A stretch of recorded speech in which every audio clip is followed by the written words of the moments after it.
Hey there, and welcome. I'm Anna Hartman, and this is Unreal Results, a podcast where I help you get better outcomes and gain the confidence that you can help anyone, even the most complex cases.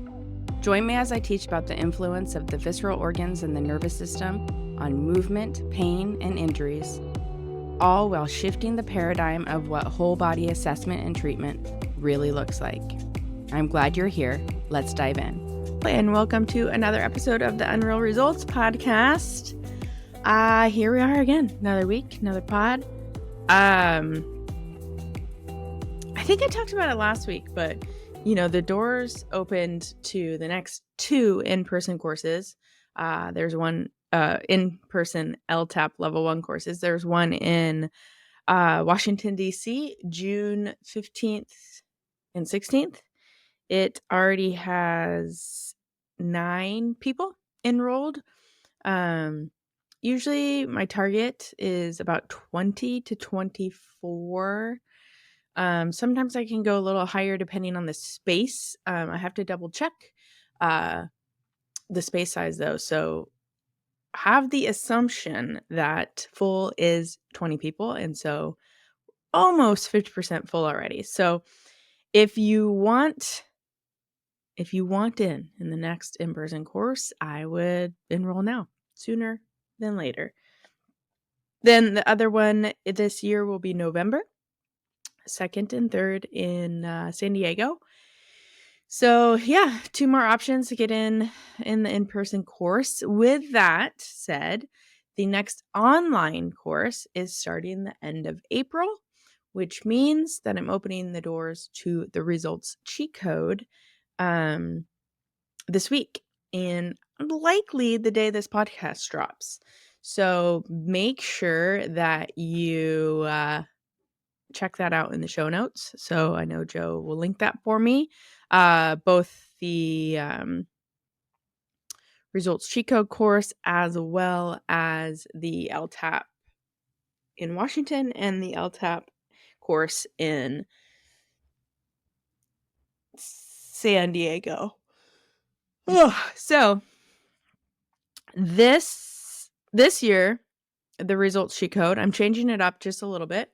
So with the change up, it's still going to be pretty much the results cheat code. So don't worry if you've already taken the results cheat code or you bought the results cheat code online course version, still going to have the same information.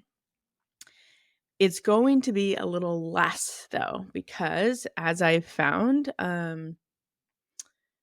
less is more when it comes to teaching. And so sometimes when I give less in a mini course like this, we can actually get more out of it. And so that's what we're going to be doing this round. It's going to be the results cheat code, the missing link. So a little bit different. And I wanted to talk about it today. So typically in the LTAP, we still will. The first test of the LTAP, the Locator Test Assessment Protocol, is an SI joint mobility test. And that's what the results cheat code is. It's all about that first test of the LTAP. It's like a taster to the LTAP level 1 course. Within that test, I usually look at multiple, 2, but you could do more, SI joint mobility tests using a breath hold to determine where the body is protecting. So I have a whole entire episode about the SI joint and sort of alluding to this relationship of why the SI joint is so important, right? One of the core beliefs of the LTAP, core belief of the results cheat code, is that the SI joint moves. It needs to move for good movement patterns and function of the body, and that it is affected or influenced by everything in the body: the viscera, the central nervous system, the peripheral nervous system, and the musculoskeletal system, as well as it's in an area of the body that sort of creates or links our locomotion. Like, it's what makes us, like, really human, to be honest, is the SI joint. So, that episode is called, The Mysterious, Misunderstood something SI joint. I don't know. Joe will link it in the show notes. Um, but I talk about these core beliefs and like share the anatomy and all the things. So I don't want this episode to necessarily be a repeat of that, though of course it will be a little bit. But basically, and where this actually really shines, actually, I think, is in the misunderstoodness of the joint, in the mysteriousness of the joint, is the fact that SI joint pain or SI joint dysfunction is so common on people, but yet the solutions aren't that clear. And also the assessments aren't that clear. And this is probably the number one pushback from the evidence-based practice trolls I get on the interwebs are on my content when I talk about this test. But one of the tests that I use and I teach within the LTAP in the results cheat code is the March test, also called Gillette's test or Gillet's, depending on how you pronounce it. Gillett, or maybe one T. Don't know. I'm not the greatest speller in the world. Anyways, I think if you're in the world of physical therapy or athletic training, you probably have heard people shit on this test because once upon a time, I think even as far back in the 80s or 90s, I'm not sure. I'd have to double check the article.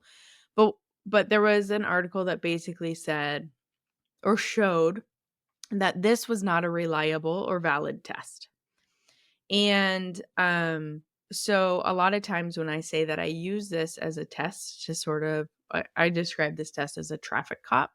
This test, as well as the other SI joint mobility test, sort of is like directing us to like, is there a protection pattern at the viscera or central nervous system, or is it perhaps in the peripheral nervous system or the musculoskeletal system itself? Which may include the joint itself. I don't want to discount that sometimes the joint mobility of the SI joint is because of the SI joint, but that's very, very few times that is. So, so this test gets a bad rap because a couple articles saying that it was unreliable. And if you actually read the studies, if you read the studies, both that was presenting it, but then also prove that it was unreliable, they don't actually use that many subjects, number one. And number two, they test them with a certain amount of time in between. So to me, this actually supports what I see clinically and how I use the test is that SI joint hypomobility, which is commonly referred to as SI joint dysfunction, is not so black and white. It's not always a structural hypomobility or just something that is joint related. SI joint hypomobility, 75 to 80% of the time, is actually a strategic hypomobility. What does strategic hypomobility mean? It means that the body, the brain, the nervous system basically, is choosing to limit mobility around the joint for a reason. So you can do movement or you can do manual therapy, and the outcomes may be that it gets the SI joint to move, and it may be that it doesn't. And so this is why inherently I think the assessment is so not reliable. Well, one of the reasons why it's not reliable, because we're looking at a joint that is heavily influenced by a lot of other factors. Jean-Pierre Barral from the Barral Institute, that's he I didn't know this actually. So I've been learning from them for 12 years now. No, 11 years now. And I didn't know until this past year I attended a class. Then they said it that Jean-Pierre says 75% of the time SI joint hypomobility or SI joint issues are visceral or central nervous system related. And I was like, wow, that really matches up with what I see clinically. And I'd say of those 20 to 25% of the time when it's not, it's usually related to the joints of the lower extremity on the same side and more of a peripheral nervous system reflective strategic hypomobility than the SI joint itself. I'd say of 100% of the time, so 75% of it is visceral and central nervous system protection pattern influenced, right? It's a witness to this. I'd say 15 to 20% of the time, it's then peripheral nervous system influenced or a witness to that same side lower extremity. And 10%, 5 to 10% of the time, it's the SI joint itself. So very little is it the SI joint itself. So it makes sense when you're doing a reliability study, especially when you're looking at the same joint at a different time, that you're going to get different results. Because let's say, theoretically, the person in that study, they were tested in the morning, and then they were supposed to come back 4 hours later to get tested again. I think they did it a certain amount of hours later, and then they did it days later. So either scenario, hours later or days later, we might present to something completely different. I see this in my athletes all the time. And what happens is, like, maybe they go to lunch and eat a food that their gut doesn't tolerate very well. Then their gut goes into this protective pattern around the visceral organ, and it changes the mobility, right? That protective pattern is expressed in the SI joint, one of them or both of them.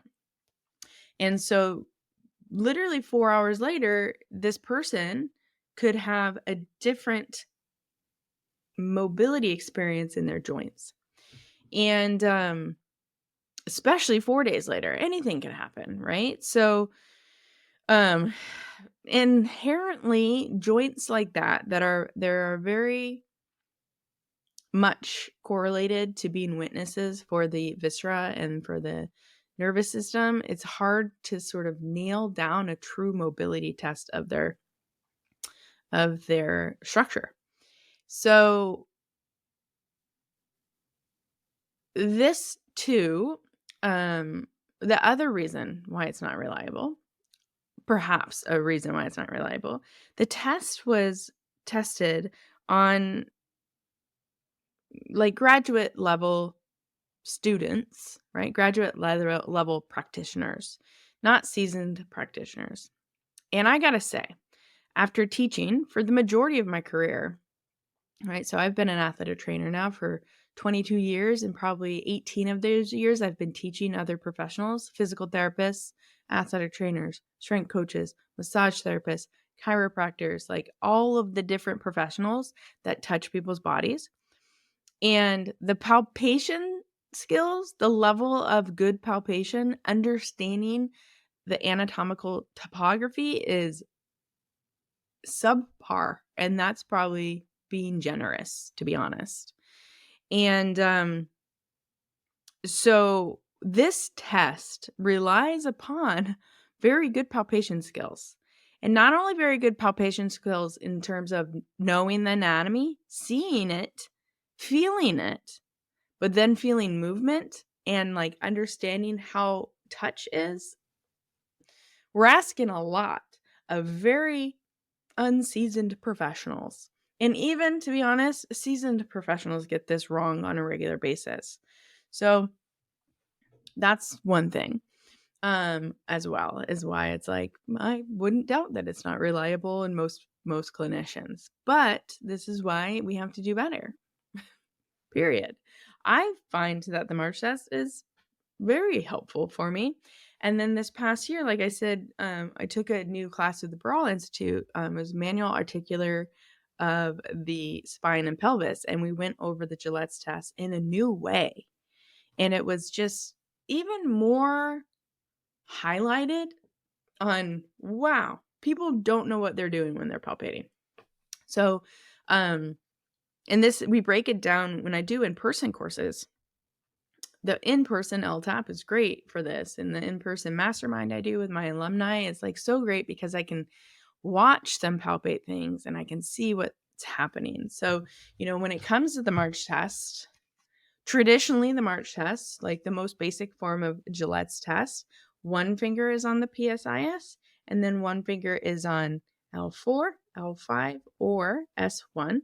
And you're assessing when the leg goes up into flexion, does the innominate bone posteriorly rotate? And if that happens, what would you see between my fingers?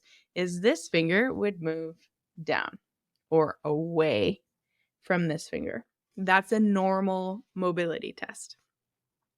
Now, if it stays the same, that's hypomobile. If it sort of does something anything other than away or apart, that is a abnormal test or an indication of hypomobility. So how we do it in the results sheet code and the LTAP is we also test it with the breath hold.